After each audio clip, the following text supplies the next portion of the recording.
The Deadly Duel. When Kanteerav, commander of the army, strode into the council chamber, he could see that King Vikram was in a bad temper.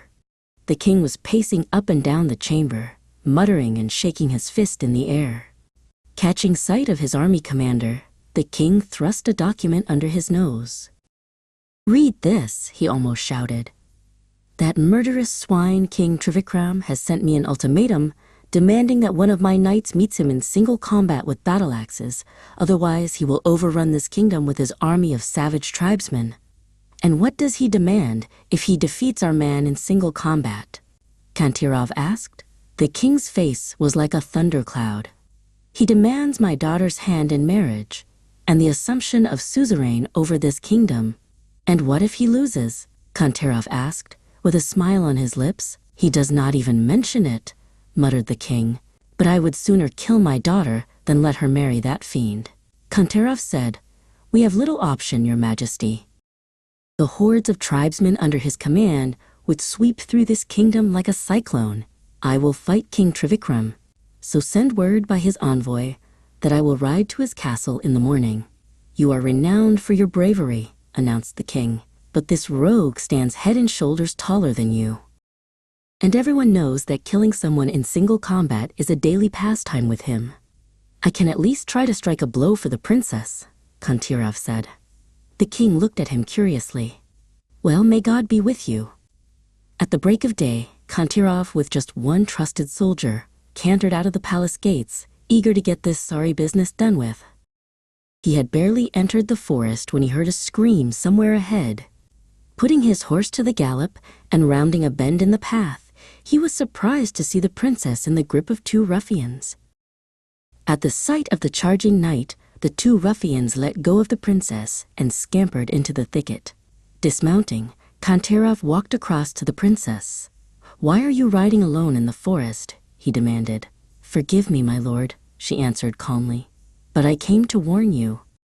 Yesterday, one of my servants plied the envoy from King Trivikram with wine. In his cups, the man bragged you would be stabbed in the back. So please be careful." He smiled at her concern. "Never fear," he said. "I would never trust that evil king to fight fairly." "For my sake, please return safely," she said softly. Kanteerav ordered his attendant to escort the princess back to the palace, whilst he galloped on grimly determined to defeat his opponent. When he arrived at King Trivikram's castle, the tyrant himself met him at the entrance. "Let's waste no time," he bellowed. "I will soon make short work of you. Then by nightfall the princess will be mine." A space in the courtyard was soon cleared, and Kanteerav, grasping his battle-axe firmly, strode to meet his foe, who stood there brandishing his great axe and shouting obscene oaths. King Trivikram was undoubtedly strong, but with his great bulk his movements were slow, and Kanteerav had little difficulty in avoiding the hefty strokes aimed at him.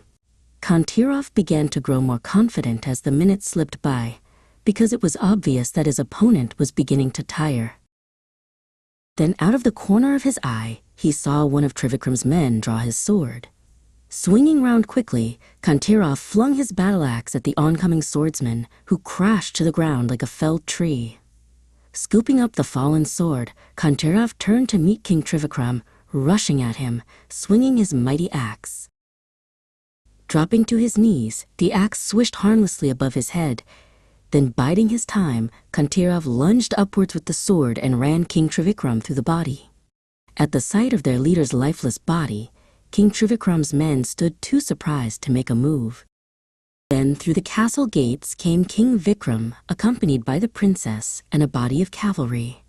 Facing his king, Kanteerav with a smile said, "I managed to win." "Sire, I can see you needed no assistance," said the king, eyeing the two corpses. "But the princess begged me to come to see that there was fair play. You have saved our kingdom, my son." The tribesmen, without King Trivikram's leadership, drifted back to their hills and started fighting among themselves. Kanteerav, proclaimed a great hero, married the princess and in later years became known as the great warrior king of India. True courage, loyalty, and fairness can overthrow tyranny and a warrior who fights for justice and his people becomes a real hero.